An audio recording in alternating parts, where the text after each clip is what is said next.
My name is Elise Mara Donnelly. I'm 34 years old. And on May 15th, 2024, I died for 16 minutes on Highway 20 when a blown tire sent my car into a guardrail. I had been driving home from what felt like the 100th argument with my sister about our mother's care. Mom had Alzheimer's, and every conversation between Sarah and me ended the same way. She thought I wasn't doing enough. I thought she was being unrealistic about what we could afford. Round and round we went, never getting anywhere, just wearing each other down. That morning, I'd been rehearsing another phone call in my head, the words I should have said, the points I should have made. I was so lost in that imaginary conversation that I barely noticed the warning vibration through the steering wheel. The tire had been losing pressure for miles, but I was too distracted to pay attention. When the blowout happened, everything slowed down and sped up at the same time. The steering wheel jerked hard to the right. I overcorrected. The car spun twice before slamming sideways into the metal guardrail at 65 miles per hour. The sound was indescribable. Metal screaming against metal, glass exploding, and underneath it all, this strange silence, like the world was holding its breath.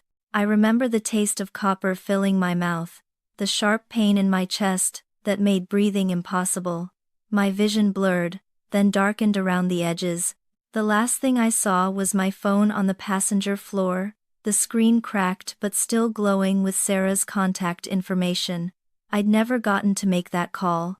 Then everything went black. But I didn't stay in that darkness. Suddenly, I was floating about 10 feet above my crumpled car, looking down at my own body slumped over the steering wheel. There was blood on my face, and my left arm was bent at an impossible angle. But here's the strange part. I felt no pain. None at all. Instead, I felt this incredible lightness, like I was made of air and sunshine. I could see the whole accident scene spread out below me, the paramedics working frantically, the police directing traffic around the wreckage. A small crowd of people who'd stopped to help, all talking in urgent, worried voices. I watched them pull my body from the car and start CPR right there on the asphalt. One paramedic was pumping on my chest while another squeezed oxygen into my lungs with a bag. They kept checking for a pulse, shaking their heads, then trying again. From where I floated, I wanted to tell them it was okay. I wanted to tell them I was fine, better than fine actually, but they couldn't hear me, they couldn't see me. They just kept working on that broken body that used to be mine. Then I felt something pulling me upward, away from the scene. Not a physical pull, but something deeper, like a current in the ocean, but made of warmth and love instead of water. I stopped trying to stay and let myself be drawn into what looked like a tunnel of soft, golden light. The tunnel wasn't frightening. It was the most beautiful thing I'd ever seen. The walls seemed to be made of pure love. If love could take physical form, colors that don't exist on earth swirled around me. And there was music, but not like any music I'd ever heard. It was like the sound of every happy moment I'd ever experienced, all playing at once in perfect harmony. As I traveled through this tunnel, I felt my earthly worries falling away like old clothes.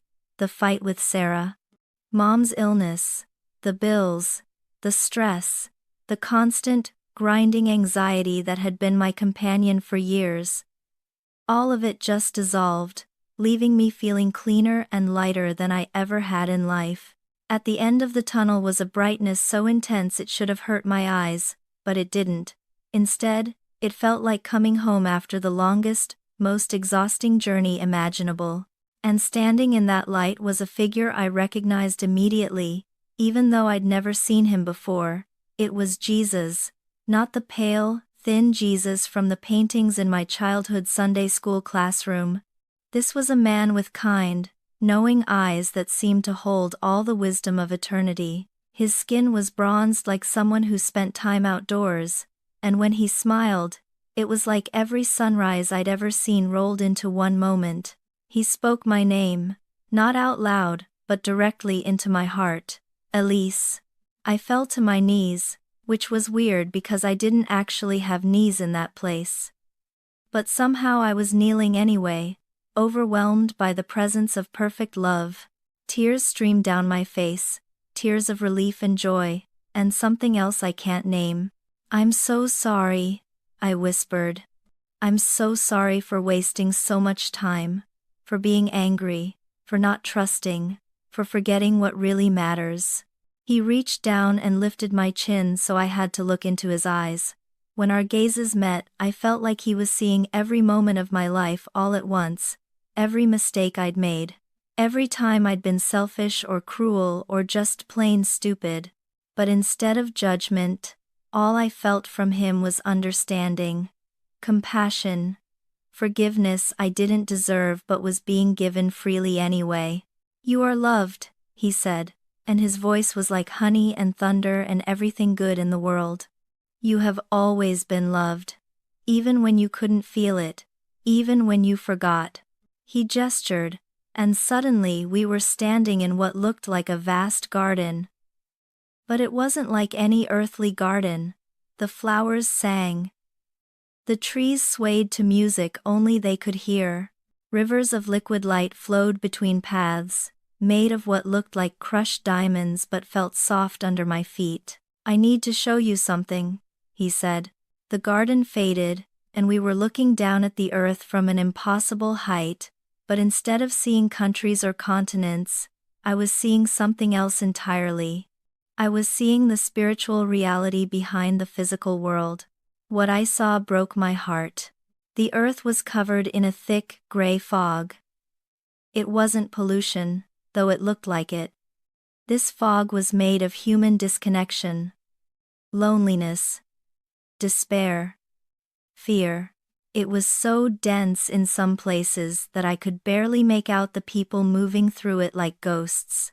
"This is what happens," Jesus said softly, "when people forget they are connected to each other. To me, to love itself."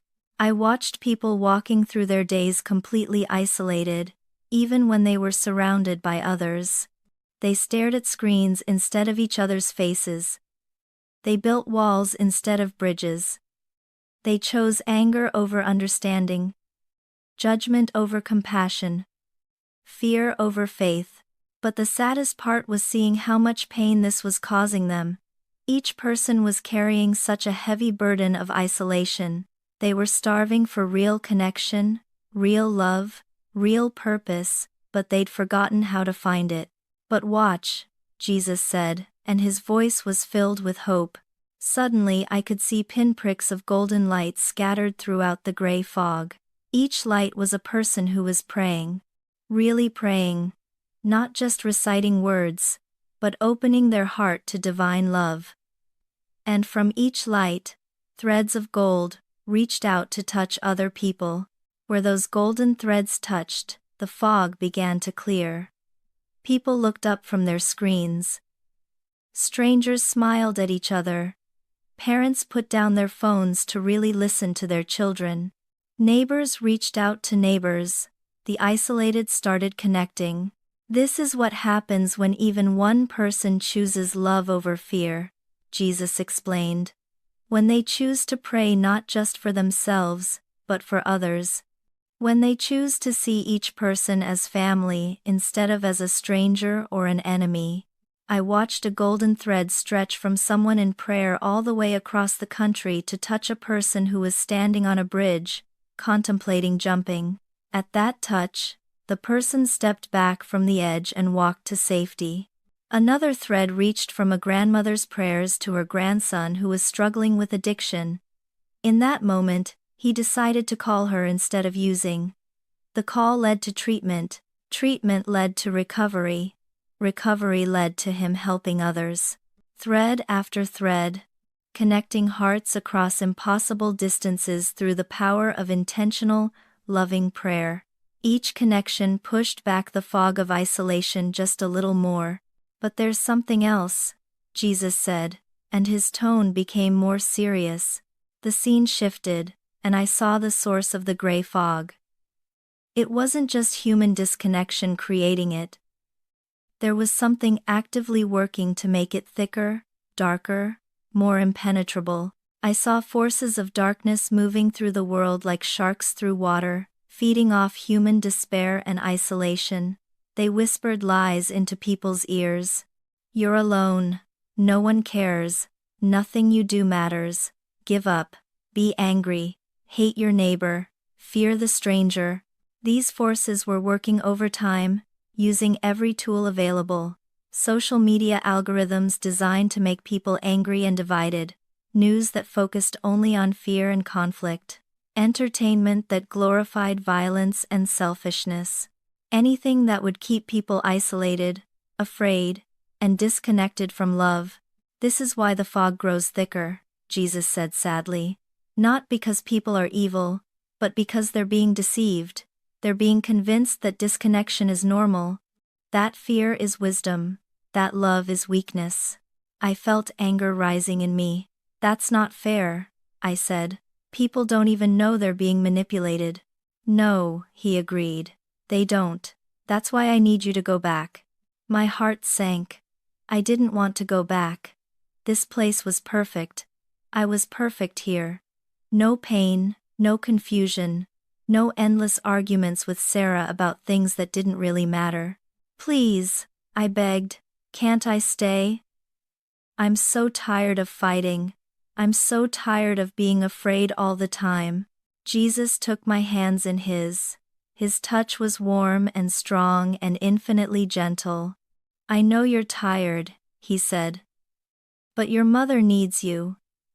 Your sister needs you. And there are people you haven't even met yet who need what you're going to tell them. What am I supposed to tell them? Tell them that the fog isn't real. Tell them that every prayer matters, even the small ones, especially the small ones. Tell them that when they pray for others, they're creating those golden threads that can reach across any distance, heal any wound, bridge any divide. He gestured, and I saw my life spread out before me like a movie. I saw all the moments I'd been too busy to notice. Mom trying to tell me she loved me even as her memory faded.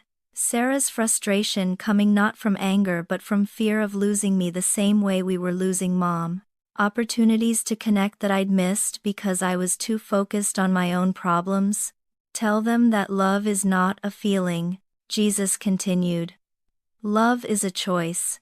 It's choosing to see others the way I see them. It's choosing to pray for people who annoy you. It's choosing connection over isolation, even when it's harder. I saw what my life could look like if I went back with this knowledge. The conversations with Sarah that could heal instead of hurt. The time with Mom that could be filled with gratitude instead of grief. The strangers I could touch with kindness.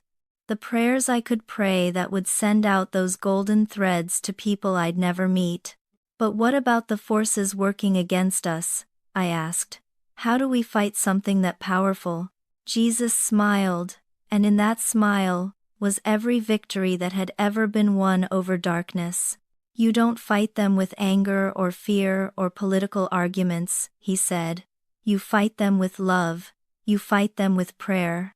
You fight them with connection. Every time you choose love over fear, you push back the fog. Every time you pray for someone else, you send out light. Every time you really see another person and treat them as family, you weaken the lies. He showed me one more vision. I saw what the world could look like if enough people chose love over fear. The gray fog was almost gone. People were connected again. Children played safely in neighborhoods where everyone looked out for each other. Families shared meals without the distraction of devices.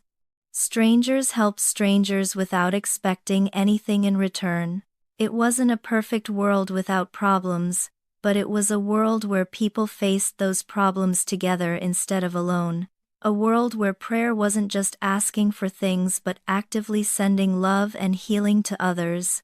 A world where people remembered they were all connected, all family, all part of something much bigger and more beautiful than they could imagine. This is possible, Jesus said, but it starts with individuals making the choice. It starts with people like you going back and sharing what you've seen. I felt myself being pulled away from him, back toward that tunnel of light. Wait, I called out. How will I remember all of this? It's written on your heart now, he said, his voice growing distant. Trust that. And remember, you're never alone. When you pray, you're talking to me. When you love others, you're letting me work through you.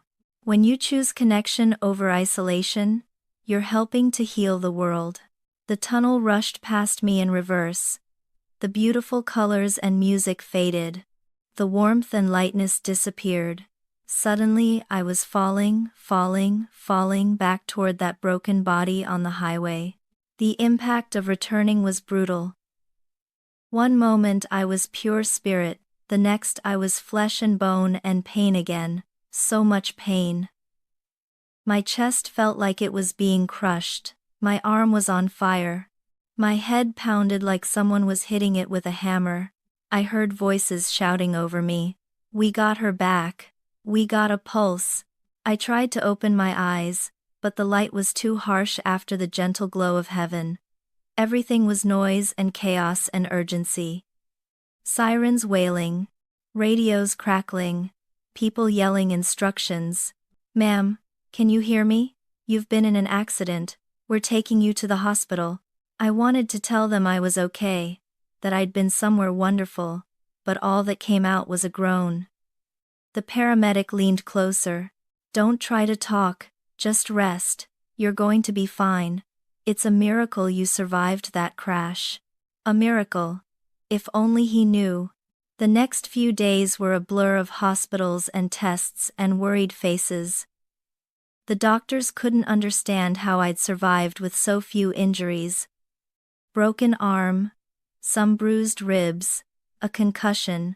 They kept saying I should have been killed instantly. Sarah never left my bedside. She held my good hand and cried and apologized for all our fights. I wanted to tell her it was okay. That I understood now why she was scared. But my throat was too raw from the breathing tube. When I could finally talk, really talk, she was the first person I told about what I'd seen. It sounds crazy, I whispered, my voice still hoarse. No, she said, tears streaming down her face. It doesn't sound crazy at all. It sounds like exactly what you needed to see. Mom came to visit me in the hospital. She was having a good day. One of her clear days when the fog of Alzheimer's lifted just enough for her to be present. She sat beside my bed and held my hand. You look different, she said, studying my face with those sharp blue eyes that had seen me through childhood's scraped knees and teenage heartbreaks. Different how? Peaceful, she said simply. Like you finally found what you were looking for. I squeezed her hand and looked into her eyes, really looked, maybe for the first time in years. I love you, Mom, I said. I'm so sorry I was always too busy to just sit with you. She smiled, that beautiful smile that dementia couldn't touch. You're here now, she said. That's all that matters. If you're hearing this story, if these words have somehow reached you, then you're part of the reason I came back. You're one of the people I was meant to tell about what I saw. The fog is real. The isolation, the fear, the sense that nothing you do matters, that's all part of the deception. But the golden threads are real too. Every prayer you pray, especially the ones for other people, sends out light that can reach across impossible distances. You don't have to be perfect. You don't have to have all the answers. You just have to choose connection over isolation. Choose love over fear. Choose to see the person in front of you as family instead of as a stranger. Put down your phone and really look at the people around you. Call someone you've been meaning to call. Pray for people who annoy you. Smile at strangers. Help when you can. Listen when someone needs to be heard.